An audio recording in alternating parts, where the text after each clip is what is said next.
And welcome back to the Financially Simple Experience. Friends, I have a special guest with me today. I have known this man now for well over a year. He has impacted my life in a significant way, and I can't wait for you to hear the interview today. To set the stage, obviously, you've now heard me talk about selling the company, going through the sale as a business owner, this transition, which is, if anybody ever says a transition is easy, they're smoking crack. We went through a very hard transition, and you've heard the buyer's perspective. Well, I want to back it up a little bit and introduce you to my coach. Oftentimes over the last, 400 plus episodes, I talk about a coach, having a business coach who can challenge you, can see your blind sides, who can help you understand your emotions, help you think logically. And I want to introduce you to the coach that was part of this entire process. So joining me today on the podcast is the one, the only David Decelle. How are you, brother? As you would say, I'm blessed, man. I'm blessed. Absolutely. Always fired me up when we'd hop on our calls and, I asked how you doing, and it was the same response every time. And I've stolen it from you. So I appreciate that. Absolutely. If we always sit back every morning, we think about all the things that we've been blessed with, roof, bed, food, friends, health, whatever it is. If we were to sit down and write all the things, man, that we are truly blessed with and compare and then put all of our complaints on another page beside us, as we start writing those complaints down, we really can't finish that page because we are indeed blessed as humans. So that's awesome, man. I'm glad you've stolen that. Hey, use it, encourage others with it, man. Appreciate it. So the story is, David, I'd hired coaches through my career, and I'd reached the point in my business to where I was bored, stagnant. I could see that we had an infrastructure, systems, processes in place. I felt like we had a good ecosystem. I had free time. I was not the center of the business. I had colleagues who could handle, new clients coming in. I wasn't the chief sales guy. Everything that I preach on the podcast, I had accomplished, but I couldn't think outside of my own headspace. And I had hired, the very technical coaches, but then I needed somebody who could think with me. And I can remember the first conversation you and I had, you were diving into the things that most coaches would dive into. And I don't know if you remember this. I said, David, look, man, I just need a thinking partner. What was your thought whenever I told you that particular directive? Yes. And I say that because oftentimes when someone's looking for a coach, they're trying to solve a particular problem, or they're trying to get to a certain spot. And oftentimes they want like a well-defined, mapped out plan. They want to know exactly what you're going to do to help them get there. And the honest answer in a lot of instances is, I don't know. We have to spend some time together. We need to ask questions back and forth. We need to challenge each other. And we need to figure out kind of what the root of the problem is so that we can then focus on whatever that solution may be. And sometimes that process can be, understandably, it can be too ambiguous for some folks to be motivated to take action and actually start working towards that, because they think that there may be, a 3-step or a 10-step or, however many step process to get to where they want to go. So when you brought that up to me, honestly, I was like, yes, this is awesome, because I love the conversations and the relationships where you hop on a call and you have no idea necessarily what you're going to talk about. And all you do is ask an open-ended question, see where someone like you kind of takes that. And if you're genuinely curious along the way, you're going to be asking follow-up questions to really fully understand what it is that you're looking to tackle and accomplish at that moment in time. And I think that, you would agree, at the beginning of our conversations, every time we log on, neither one of us would necessarily know exactly what we were going to talk about, but we always ended that call having some sense of direction as to where we were going. And for me, like, that checks the problem solving box in my mind. That gives me a lot of energy and, quite frankly, a lot of confidence too, when you start off having no idea what we're going to talk about and you end with, oh, wow, that was actually really helpful. That was really productive. So my initial reaction was, okay, this is going to be fun. So in your company, Model FA, you're the president of Model FA, which is it was a consulting coaching company for specifically financial advisors, correct? Correct. Yes. But what I noticed is even though at the time Heritage Business Advisors, now Wealth Source Business Advisors, coaches business owners of multiple different disciplines, the process to which you undertook was not dissimilar, even though you're hyper niched into the financial world because of compliance, you're very well versed in that, which we have to deal with. It wasn't dissimilar from what we would approach a business client from through the process. So which I found comforting because I spoke that language. But I was interested as we were talking in our initial, before we engaged in our professional relationship, one particular question you asked me, and it was, Justin, where do you see yourself next year at this time? I don't know if you remember asking me that question, but I've often asked people, where do you see yourself in 3 years? You didn't go 3 years, you went to 1 year. And I've never stopped to ask you, why did you give me a 1 year time frame on that question? What was the backlog in your mind? Was it just off the cuff, or was it a targeted question to make me think in a 12-month time frame? So from what I've found, I think visioning out, whatever the time frame is, 3, 5, 10 years, call it, thinking in a long-term time frame, for a lot of people, that can be very helpful to at least have a target. You don't know necessarily how you're going to get there, but at least have a target. But for other people, it can actually be sometimes a little demotivating, because when they say that 3, 5, 10-year vision, their next thought is, oh man, like think about all the stuff that I need to do to get there. So for you, it was more so, the intention of that question was more so centered around making sure that it was something that was within reach.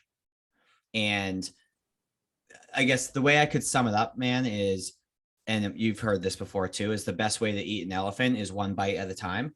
So what we were focused on was, the leg of the elephant in year one. You know what I mean? So the best way to eat an elephant is one bite at a time, but we needed to figure out what part of the elephant we were going to start with.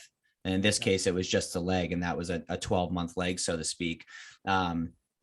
Because once we expand upon that vision in terms of time frame, you take your list of things that need to do, and it gets multiplied out, and it can be paralyzing to a degree. So for you, I just wanted to make sure that we had a clear focus as to what's our first step to get to the ultimate vision, which I know for you, a lot of it is more time with family and traveling and speaking and doing all those things. But in order for that to happen, we needed to figure out what's your next stage of your business that will then allow you to fulfill that higher vision. What I found was interesting in our conversations is we didn't go the traditional track after about our first 3 or 4 meetings to dive into systems, processes, teams, various things. As I was sharing these things with you, I can remember you and our other coach on the call. One of you said, holy cow, dude, you've got better systems and processes than companies that are 20, 30 times your size. How did you create these? And I went through the process, and then y'all both identify the fact, you said, it's not a process of systems. It's not a vision. You've got that 5-year vision. Y'all spent more time dealing with Justin, me, and the heart. Now the audience knows, David, and yet you firsthand experience is that, during this time frame, my wife became critically ill. We were dealing with some emotions there. So I would love for you, and you have my permission here openly to talk through this. I would love for you to share what you saw from me as the entrepreneur, what emotions I was dealing with as I was wrestling through these very simple questions that you and our other coach was asking, but they were profound. And you watched this wrestle that I was doing for months on end. What was it like as a coach to experience that? And what advice could you give to business owners who may be wrestling right now with emotions in their business?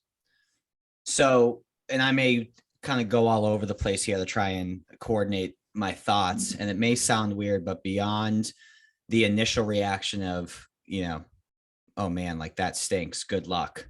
I was actually kind of excited that you were going through that, which may sound weird because of the fact it was a trying, time in your life.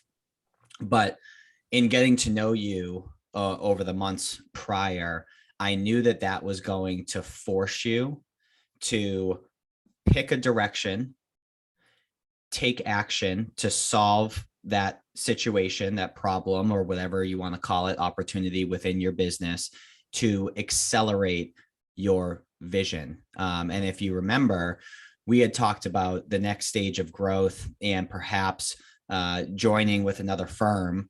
And that time frame was like 2, 3, 4, 5 years down the road. And instead it turned to 2, 3, 4, 5, 6 months down the road. So I feel like you're someone who is naturally, I don't want to say naturally because you work hard at it, but you're someone who is a very grateful person, and you take stock in your family and your wife, and you've allowed me into your home and off the grid, and went rucking a little bit one morning. So I appreciate that. But I knew that, and I have this saying that I can't give credit to where I got it because I can't remember, but it was a potential conflict, right, with your wife's health situation, the status of your business. But when you handle conflict directly and with some grace, oftentimes it can shake out for the better. And I think that that's what happened with you. I found that throughout our conversations, sometimes it was, hey man, I got a lot of stuff going on. I just need to chat and get right between the ears. And other times it was, hey, this is the situation and we're dealing with it, but I need to take care of this stuff over here. So I felt like throughout that process, it caused you to reflect on your life in a deeper way. It helped you prioritize the different aspects of your life, with your faith and your family and, your business family, and then your business as well, and yourself. And it motivated you to make the decisions that are going to allow you to focus more on your faith and your family. So all things considered, as crappy as it was going through it, I think you benefited a lot from that experience. And I think you would agree with that looking back. Absolutely. No questions asked. And for friends, this was a very trying time for our family. And we saw miracles happen. My wife is now completely healthy, but I think God orchestrated things for that decision. So as we were wrestling with her health, David, you and I were also wrestling. I was wrestling with this business, this 5-year vision that you had me crystal clear identify, which was hard because I can almost nail it down, but oftentimes we business owners have a hard time grasping it. And then you came up to the point one day and you said, Justin, I want to introduce you to a gentleman by the name of Alan, and which I'll have him on the podcast at some point. But you said, I want you to introduce Alan because I think your vision is here. I don't think you need to wait 5 years. You need to consider a move now. And I can remember hearing you say that. And I said, you've lost your mind. I could see clearly in my head, think about that. I don't think you even thought that. I think you said that to me. I probably did. I probably did say something like, you've lost your ever loving mind. But long story short is over the next 60 days, as I dug into the data with this individual who was a placement firm that could actually take and help value my company and help analyze the holes and everything, it come to fruition that the company was far more valuable than I even considered it to be. And then we had a decision was, okay, let's do this. You and I being talking through, what does this look like? What does a transition look like of taking my company and merging it with a larger firm to create scale? I can remember that conversation in detail. But then we came to a point, I said, okay, David, I'm on board. I see the direction. I don't know how to do this yet, but I need to get my team on board. And you know me, you know this about me. I put a lot of stock in our team. I think that every good business owner has an excellent team behind them. And I think most business owners would agree with that. And then you came with the advice that we often give so many clients of, hey, Justin, let's have an offsite. And we scheduled an offsite. What was your intention going into the offsite? Because you pulled a couple of fast ones on me on that offsite, if you remember right, that surprised me, especially when you did a personal assessment from the team on me. But what was your intention in recommending that we do an offsite with the key people within the company? So it was a few things. So stepping back a little bit, I think one of the things that I learned that you struggle with the most within your business is the fact that you're an idea machine and your team is extremely loyal to where they're going to get behind most every idea that you bring to them, but also have the courage and audacity to push back if they disagree for whatever reason, which is a nice dynamic. But at the end of the day, they're doers and they're implementers, and you're kind of the thinker of the organization, sometimes to a fault, because what would end up happening is you'd share an idea, you get all excited about it because you just read a book or you just listened to a podcast and you're like, we gotta implement this immediately. And the team's like, okay, like let's do that. And then a week or two or a month or two later, you're like, oh, we got to do this, which kind of conflicts potentially with that original idea that you had. And then the team's like, well, we just spent a bunch of time on this. And part of the value of us connecting on, an every other week basis together was to help filter those ideas, to have a layer of filtration before they're actually brought to the team, themselves. That way, you're not discouraging them by, having them do work and then changing, that work. So part of the intention was to make sure that we could filter through various ideas as to what that next stage of growth was and come to a nice cohesive agreement with the team that everyone could stand behind. And whether that was growing slow through continuing to bootstrap or taking on additional debt or linking up with another firm, whatever that decision was, my goal was to figure out what that next step, ultimately could be. Now, the other intention, and this is something that I worked really, really, really hard at because it can be difficult.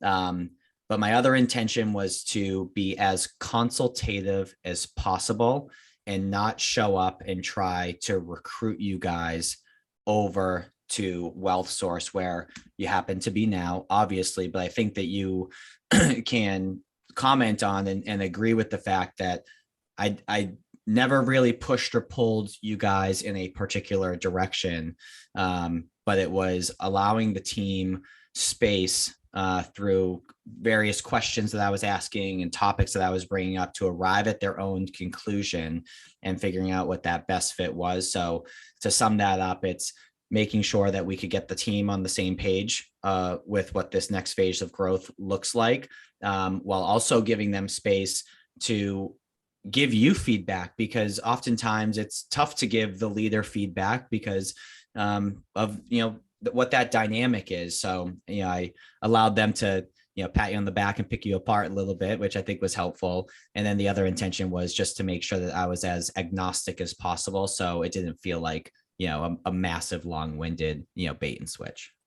What was amazing is the process to which you carried our company through is the exact same process that we carry clients through with Wealth Source Business Advisors. So it was pretty amazing to have an outside consultant who did not know our distinct systems and processes, because you never dove in at that level of degree, to actually recommend the same thing that we recommended. Then for us to go through that and experience what our clients experience, I think not only helped me personally as the business owner, but it also helped our business consultants in our company know, hey, here's what clients are feeling. And it actually was a double positive for us in that movement. So it was kind of a fun event. And yes, David did come out to the house. I did put him where we're off the grid, where we actually do not have internet at the house. And it was fun to watch him complain a little bit about not being able to connect to the online. He is a little bit of a city boy. So it was fun to get him out there in the country and walking through the backwoods of East Tennessee. But nonetheless, after that meeting, the decision was ultimately made that, hey, look, as you said, we could take on debt. I already had millions of dollars in debt lined up that I could take on to double or triple the company value again, but it was going to cause some stresses that none of us really decided to go through. We could continue for slow growth, but I was going to quit because that's not my personality. And everybody recognized that. Or we could merge with another company and get re-energized to go to the next phase, which was ultimately was decided by the entire company. What I found was interesting as the client during that perspective was the decision to transition was not mine, the business owner, it was the team's decision. And with it being the team's decision, per your advice, we actually retained 100% of the employees. We had 120% of clients move with us. Yes, we actually gained more clients through this process. And one of our business consultants decided ultimately not to go, but he left right. He decided not to join with the new process because he had another opportunity come about. But what he did was leave right, leaving the whole organization better off than, so it brought a commonality and a common goal to the team. And David, candidly, because of your advice, I didn't have to face what so many business owners face, and that is being scared of telling their team that, hey, I'm thinking about transition. So that advice has forever impacted my life. So we made the decision to transition. And at that point, you kind of bowed out, let the transitional teams kind of step in place. But I guess I want to pull it back just a little bit as we kind of pull this plane down to the ground. And that is this: we're talking to business owners here, business owners of every stripe, every flavor, different size. We have businesses that have $1 billion in revenue coming in that listen to our podcast, and we have solopreneurs. We have a ton of advisors. There are a ton of financial advisors, CPAs, attorneys. We're talking thousands that listen to this podcast. And for them to hear firsthand from a coach with Model FA who specifically does this day in, day out, coaches financial advisors on how to reach the next plateau, what would be that one nugget of advice that if you're sitting in front of 5, 10,000 advisors, or in this case, tens of thousands of business owners, that you would say, look, I've been doing this a while. You're hearing first and foremost from Justin, the guy that you've been following for 400 episodes. Here's my one piece of advice that I would give you. What would that be, David? So I love this question because I have a story for it. So for you, as an outside person looking in, you have a successful business, you have a team that's bought in, your systems and processes are incredibly buttoned up and efficient. And it could be easy to rest on your laurels and be like, I'm good. I don't need a coach. And I could look at your business and probably agree with you and be like, honestly, man, looks great. Like, go get them. Keep doing what you're doing. So I was an advisor for 7 years. And when I left being an advisor and first started in consulting before I joined Model FA, it was a grind, to say the least, to be able to build up, client base. And over that period of time, I brought on a couple clients that were like in their 50s. There were guys, making over $1 million a year. And I share the story all the time. One of my good friends, he reached out to me as we were chit-chatting, and he's like, I don't mean any offense by this, which means that there's going to be something that I'll take offense to right after. But he said, I don't know, or I don't mean to mean any offense by this, but what value can you add to someone when they're doing better than you? They've created something bigger than you've created at that point in time. And I was a little snarky in return. I was like, I don't know, but they're paying me to do it. But what I then, after I got a chance to reflect, because it really got me thinking, is regardless of what someone's age is, regardless of their business revenue or their personal income, regardless of how buttoned up their business is or not, if you can suppress your ego and have an open mind, you can learn anything from anyone. And the question that can be rhetorical, or you can feel free to answer it, but the question can, or that situation can be proven by just reflecting and asking you, have you learned things from your kids? Absolutely. Your kids don't have your business. Your kids don't have your life experience. What do you mean you learn stuff from them? Because if you can suppress your ego and have an open mind, you can learn anything from anybody. So my advice to business owners, advisors, anyone out there is you are certainly capable of doing more than you're doing right now. And if you aspire to continue to work towards your true potential, I recommend that you make sure that your ego is suppressed and you maintain an open mind and you allow someone into your business or into your life to share a different perspective that can perhaps get you over a particular hump that you don't see, because we all have scotomas in our life, blind spots in our life that we just don't see. And then someone pops in and they're like, well, why are you doing that? And it's like so obvious, but oftentimes you're too close to that situation as the business owner to even recognize that. So if you can suppress your ego, have an open mind, you can learn anything from anyone. That would be my advice. Sage wisdom there, brother. Sage wisdom. So someone like me who candidly, even you and our other consultants said, hey, dude, your systems and processes are amazing. Your marketing is amazing. Your delivery is amazing. It's best in class was the term that we often would say. And things I would teach about on the Financially Simple Experience, I was living and I was practicing what I preach, is the old Southern idiom that we would say, right? So I was doing that. But there are so many advisors, and I'm going to put a little commercial in here, and I want you to kind of speak to this, David, if you don't mind, as we wrap this up. Just about every week, I get a message from a financial advisor, because as you well know, the financial advice industry is so diverse. It's like saying you're a doctor. Well, what type? And people who aren't actively in this business don't understand there's so many different flavors of financial advisors out there. And that's why we specialize in working with business owners, hence the podcast. But you specialize in working with financial advisors. That's your niche. And for the financial advisors that are out there, I'm going to say something. I'm going to highly recommend that if you're not working with a coach, you should be. There's a lot of good ones out there. There's a lot of good coaches in the financial world. We could name many of them probably off the back of a napkin if we had to.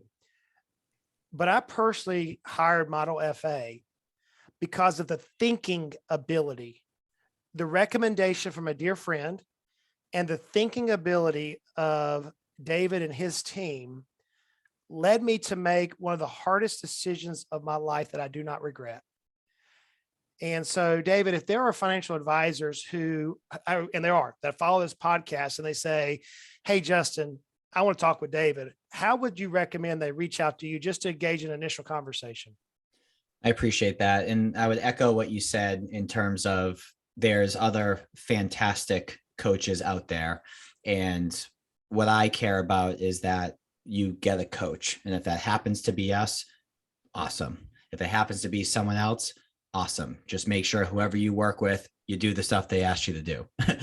Because sometimes people, pay a coach to feel like they're doing something and then they don't follow through on their end. And then they have a bad experience because they don't get results. And it's like, well, the coach can't be pushing the buttons and, doing those things for you. You have to, show up and actually implement that stuff.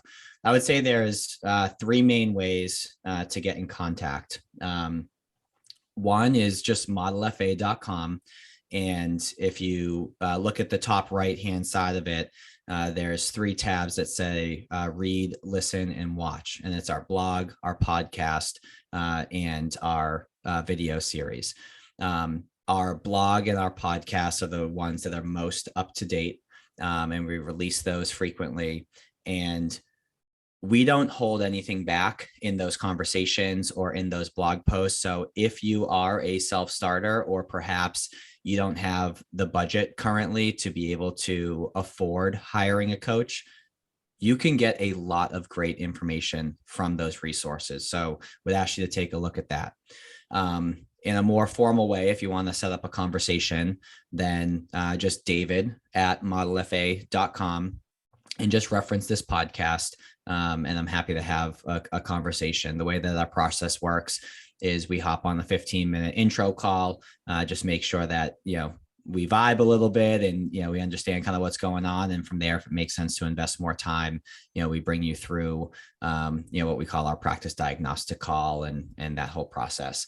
And then the third way, if you just want to kind of get to know each other and, see what each other is into both in and out of work. I'm very active on Instagram, which is just David or @David_Decelle.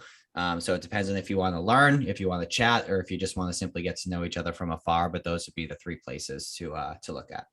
So we'll put all those links down in our show notes, friends.